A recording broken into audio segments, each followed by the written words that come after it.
Good afternoon, and thank everybody for being here. We appreciate your attention to this and the time. I want to start off by saying just a couple of things. One is I want to again say how proud we are, and I am, of our police, fire, and EMS. Our public safety professionals did a tremendous job, a job where they were moving quickly and bravely to make sure that lives were saved. There were lots of acts of heroism on Sunday morning. I also want to say a special thank you to the victim services of the Austin Police Department for the role that they're playing. They are doing their typical outstanding job. I thank our federal partners on behalf of the City of Austin, all of them. I want to reiterate our appreciation of their professional work. And of course, this investigation is still ongoing, but we deeply appreciate their being involved. I know that the people of Austin, Texas continue to hold the victims of this horrible tragedy in their thoughts and prayers. And then that leads me to also wanting to say a special thanks to the healthcare workers that have played such an important and prominent role in addressing the needs of Austinites after this tragedy. I'll have a few more things to say, but I want to bring up our Chief of Police, who, again, I deeply appreciate the work that she has done and the way she has handled this matter. And so, Chief Davis. Thank you, Mayor.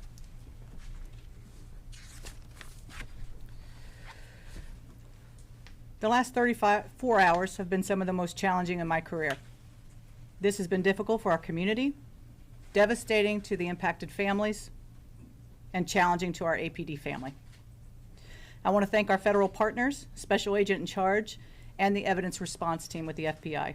APD could not do this alone. We are still in the early hours of this investigation. This is a complicated and large crime scene. Our priority is finding answers and the motives behind this crime. I want to thank everyone that has supported our communities and this response. Families will need this in the days ahead. I also want to thank victim services that have come in addition to APD's victim services. That includes FBI, the Travis County District Attorney, and multiple calls of people wanting to help. I cannot imagine the grief, pain, and loss these families are feeling today, and my heart is with them. Savitha Shan and Ryder Harrington. To the impacted families that are still waiting for answers, we are here for you. A family resource center is being stood up, as we know numerous people have been affected by this, and we are daily, hourly getting calls of people that have been victimized by this. The department will be releasing information soon on what that looks like. When I arrived on this scene, again, it was complex and very large. The work being done by the Austin Fire Department, the Travis County Emergency Medical Service, and APD was quite impressive. Once the initial scene was secured, we reached out to our federal partners to assist in this resource-intensive scene and to address concerns of potential terrorism. We are working in tandem with the FBI, conducting numerous interviews and gathering evidence. If you can imagine, we have over 150 witnesses to this event that we are working with the FBI. And we are also investigating an officer-involved shooting. As I have committed in the past, in any officer-involved shooting, we will be releasing info as quickly as possible. Later this week, potentially Thursday, we'll be releasing body-worn camera of this event, as well as information on the suspect, including criminal history. Again, we are making, and I want you to know that we are making tremendous, significant progress in this case, but it will take time. In closing, I want to take a minute, as the mayor, echo the mayor, and talk about just the fantastic work that the Austin Police Department with the Travis County Emergency Medical Services did here. Multiple lives were saved. You know, in Texas, we are fortunate to have the Advanced Law Enforcement Rapid Response Training Center, and that's the Alert Center through Texas State University. And that training, there's no doubt that in that coordinated response with EMS saved lives this night. Mayor, I'll turn it back to you. Sure, thank you.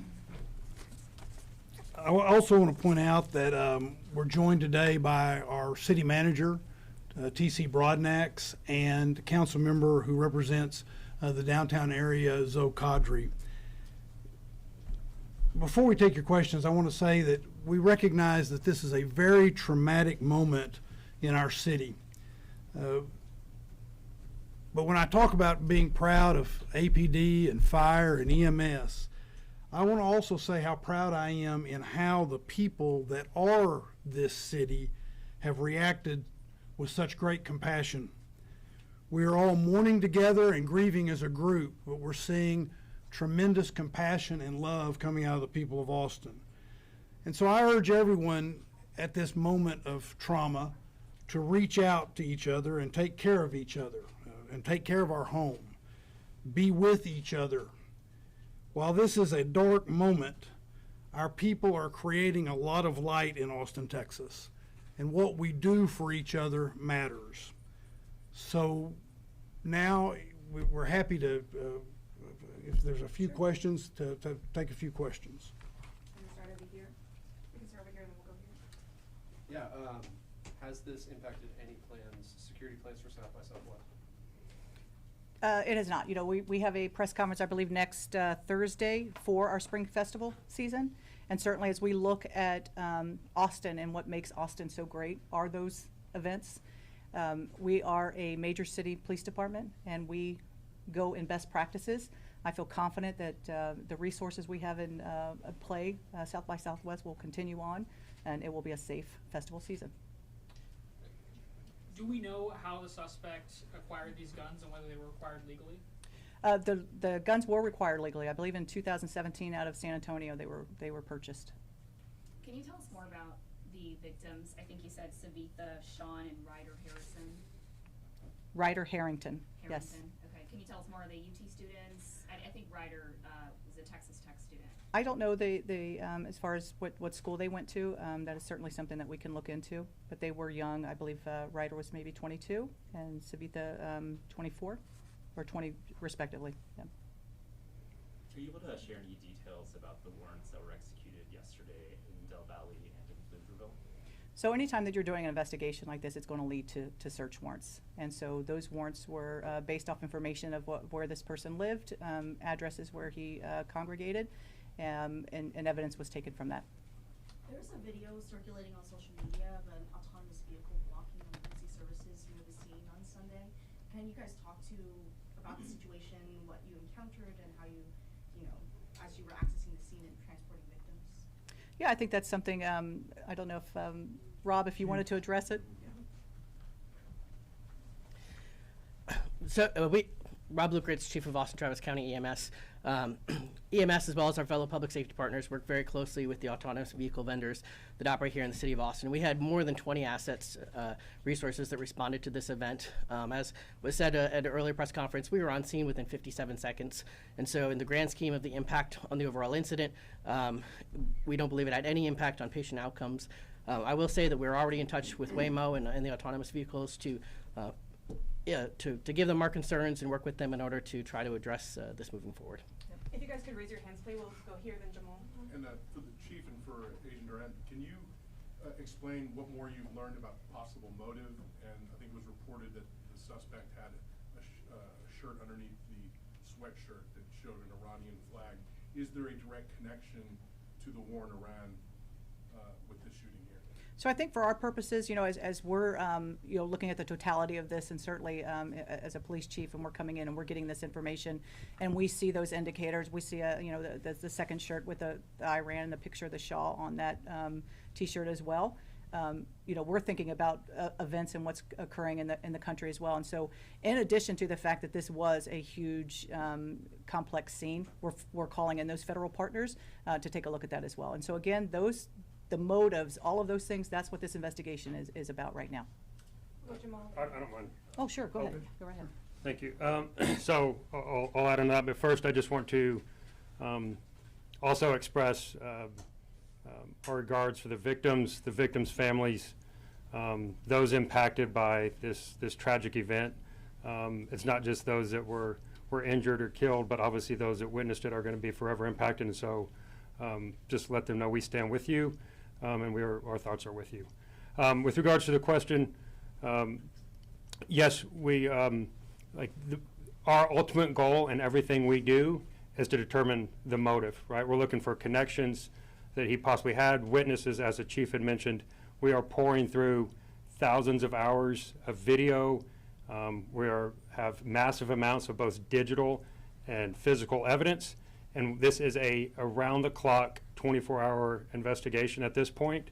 And any declarations on what led to that motive would be premature, right? We want to make sure that we have our facts 100% correct, or as close to, or at least we've tracked down every possible lead that we can, because that's what we owe to the victims, right? That's what you guys want answers for, but more importantly, we owe that to the victims and their families to be right. So we don't want to speculate or make any guesses at this stage of the investigation as to what that motive ultimately was.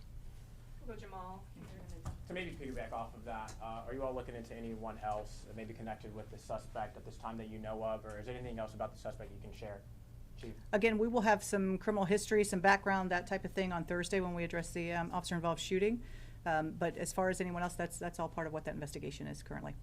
Given some of his interactions with your agency previously, some of the social media posts attributed to him, had your agency or any agency identified him as a potential concern or threat before this? We have not at the Austin Police Department, no. Did you want to address that? No, he was not previously on our radar. Agent Duran, I had a question for you. Yesterday, you mentioned that there was this potential nexus to terrorism that was being investigated. Can you tell us what that means in regular words, and also what those, what we've learned about that? So any act of targeted violence, which is what this was, we're going to pursue all investigative lines, right? And that is certainly one of them, along with multiple other avenues of where this could go, right? It's always very difficult to determine what's in an individual's mind that leads them to commit this type of violence. And so we will continue to, like I said, pour through the evidence, talk to witnesses, talk to friends, talk to associates that knew this person, obviously tracking movement leading up to and on the night of the event, and also going back as far back as we can trace them. That's what the FBI does, and we're doing that in lockstep with our partners, and we will continue to do that until we get that answer to determine what that ultimate motivation was. We'll take 2 or 3 more questions. We're going to start in the back here, and then we'll go to Angela and end with Dante. Thank you. For either the chief or Special Agent Duran, how closely are you working with other major cities like the NYPD, the LAPD? We know New York put out a statement saying that they saw what happened in Austin and they're taking it seriously, and it has put them on high alert. Are you talking to other cities? Can you tell me a little bit about that? Yeah, I think, being part of the Major City Chiefs Association, those are, in contact with all of those chiefs and what's going on. And everybody better be on heightened alert. I mean, this is, what happens across the country, we all need to be aware of. And certainly as major cities, you look at best practices and you look at the way you keep people safe. That's absolutely important. And there's probably not a police chief across this country that's not talking to someone. Angela and Dante, you'll have the final question. So yesterday, 3 patients were in critical condition. Has there been any status updates on the hospitalized patients? I believe one patient will be taken off life support sometime today, and then 2 other patients are still critical. Can you clarify the victims' names and age, please? The victims that were killed, Yes. Savitha Shan, I believe she's 24. Could you spell that out, please?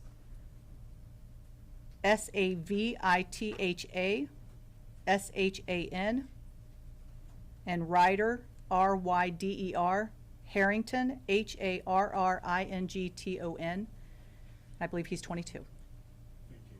Dante, final question. I'm curious if you think that Austin's recent Safer 6th Street initiatives and things like that contributed to faster police response. Absolutely. When you look at again, I talked about the Alert Center and our partnership with Texas State and what that does. And I made a note to myself because it is, we have CAST, which is our Counter Assault Strike Team, CAST, and that includes EMS, it includes AFD and APD. And they sit in this very room every Friday, Saturday, and Sunday night to address potential threat concerns from our entertainment areas. And so that is something that we have to be prepared for when you have large events, large-scale events, and we do this in our other large-scale events as well. When you're talking South by, you're talking about other things where there are large crowds. We are there and prepared. So absolutely.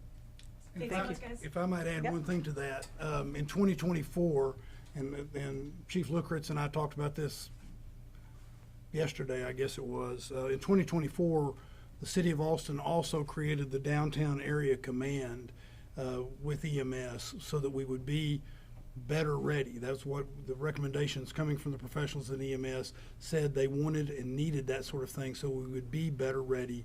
You know, God forbid there was a situation like this, and we think that also played a significant role in addition to what the chief was saying. Thank you all.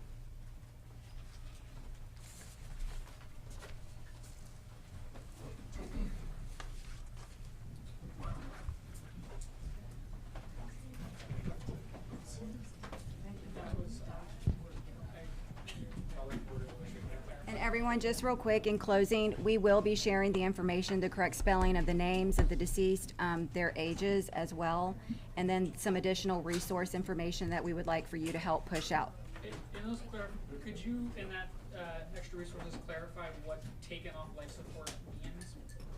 We can look into that for you. And both of the treatments are from Austin. Say that again? Both from Austin. We'll find out that information. Thank you. Thank you all for being with us.